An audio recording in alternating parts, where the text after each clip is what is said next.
voy a intentar hacerlo sencillo dentro de complejo que es. Al final, el tema de las calorías, el basar la alimentación en torno a contar calorías, se basa en la teoría del balance energético, que te dice básicamente es balance energético igual a calorías que entran menos calorías que salen, lo que se habla del CICO, calories in, calories out.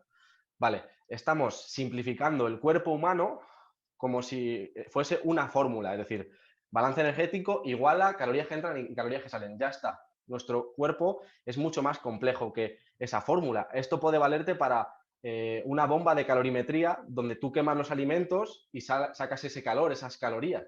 Pero Ujú. para el cuerpo humano, que es mucho más complejo, esto no tiene sentido. Entonces tendría más sentido hablar de una ecuación. Vale, balance energético, ¿en qué se basa? En lipogénesis y lipólisis, es decir, la acumulación de grasa o, al revés, la ruptura de los ácidos grasos dentro de los adipocitos para liberar energía.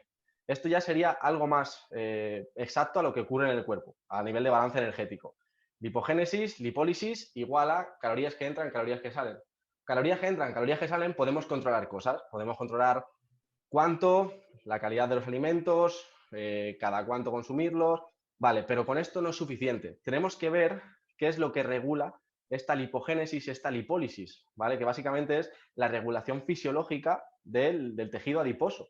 Entonces, esto es mucho más complejo que la cantidad de energía que entra. Básicamente, ya con una cosa es eh, cuando comemos mucha más cantidad de la que normalmente gastamos, el cuerpo tiene mecanismos para, ahí no me sale la palabra, para expulsar esa energía en forma de calor, no me sale, disipar esa energía en forma de calor. De repente tú le has metido, por ejemplo, 600 calorías más de las que consume normalmente y como no es lo normal, el cuerpo sabe que no necesita esa energía y ese día va a disipar muchísima más en forma de calor. Entonces, esto ya no tiene sentido. Luego se basa mucho en la primera ley de la termodinámica, ¿no? Que te dicen que la energía se tiene que conservar. Entonces, claro, si tú te comes 3.000 calorías, esas 3.000 calorías tienen que ir a algún lado, ¿no? Y tienen que almacenarse como grasa y, por tanto, esto tiene perfectamente sentido. Claro, pero es que no va en contra de la primera ley de la termodinámica porque el cuerpo puede disipar la energía, se llama termogénesis adaptativa. La puede disipar tanto con la dieta como mediante el entrenamiento. Tú comes y puedes gastar más o menos energía en el proceso digestivo, según le interesa a tu cuerpo. Tú puedes hacer ejercicio y gastar más o menos energía en función de lo que le interesa a tu cuerpo. Y lo mismo, incluso puedes quemar ácidos grasos en sangre sin que lleguen a utilizarse para nada, solo por desperdicio. De hecho, entre el 30 y 40% de la energía que consumimos no va a parar a ningún lado. Entonces, esa teoría del balance energético no vale cuando el cuerpo es mucho más complejo. Entonces, tendríamos que pensar qué es lo que regula la lipólisis y la lipogénesis. Y aquí ya iríamos a cosas más complejas. Tendríamos que hablar de hormonas, tendríamos que hablar de metabolismo, tendríamos que hablar a nivel de sistema inmune.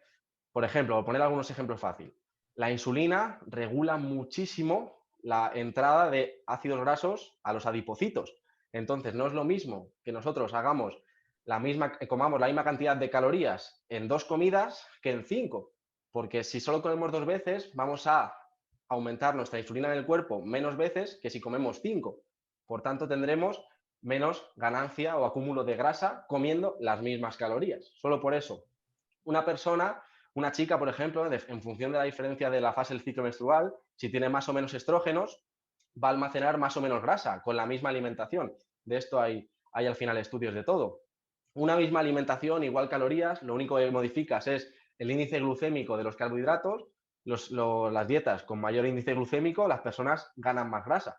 Entonces, tiene que haber algo más aparte de las calorías que entran y las que salen. Y algo que me gustaría dejar claro es que estas personas que abogan por esta teoría del balance energético de para perder grasa necesitas estar en déficit calórico, ahora hablamos de eso, viven en una burbuja que yo creo que es la burbuja de deportistas, gente que entrena en el gimnasio, culturismo, ganancia de masa muscular, que en general son personas que metabólicamente más o menos están bien. Al final entrenan la fuerza bastantes veces, tienen capacidad de manejar ciertos sustratos y aparte el déficit calórico, por así decirlo, o esa restricción de energía sí que funciona durante unos meses, pero se ha visto todos los estudios que a partir del sexto mes, en cualquier plan de pérdida de peso, ya dejas de perder peso y que luego lo vuelves a reganar. Da igual si tienes un déficit medio, grande o súper pronunciado, porque no funciona. Entonces, quiero hacer entender que puede ser que en esa burbuja de deportistas de alto rendimiento o deportistas en general,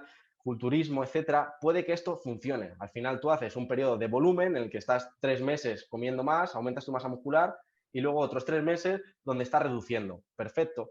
Pero es que si tuvieses un problema metabólico en el que ahora mismo, imagínate que tienes 55 años, estás alimentándote con una dieta, si te gusta contar calorías, de 1100 calorías y es imposible que pierdas peso con 1100 calorías cuando, según la fórmula, tu metabolismo son 1600, ¿ahí qué haces? ¿Ahí qué haces? Hmm. Vale. Sí, es como que es lo de las calorías es una sobresimplificación de cómo funciona todo, un poco. Es una manera de, claro, que al final es lo que hacemos siempre, intentar hacerlo fácil para que todo el mundo lo entienda pero claro, eso al final no funciona así. Entonces, Es brutal, el cuerpo es que va mucho más. Y para empezar, esta frase de para perder peso tienes que estar en déficit calórico, es lo que se denomina una tautología, ¿no? Que es básicamente decir lo mismo de dos maneras diferentes para crear ahí cierta ambigüedad. Para perder peso, básicamente es para perder energía, necesitas estar en déficit calórico. Básicamente necesitas estar perdiendo energía. Esto es lo que está diciendo la frase, ¿eh? Para perder energía necesitas estar perdiendo energía. No es nada nuevo. ¿Qué pasa? Que esto lo extrapolan a este déficit calórico, que deberíamos entenderlo como nivel interno de nuestro cuerpo, que nuestro cuerpo realmente esté soltando energía, esté perdiendo energía.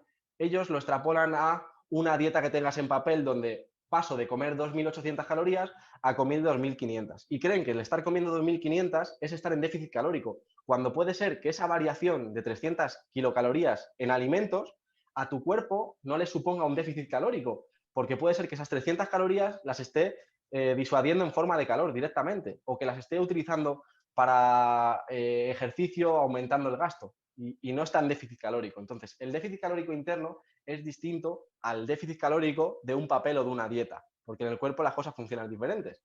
Y por eso pasa cuando coges a una persona y le alimentas a base de proteína y grasa en altas cantidades, le pones en un superávit calórico y puede perder peso. ¿Cómo te explicas esto?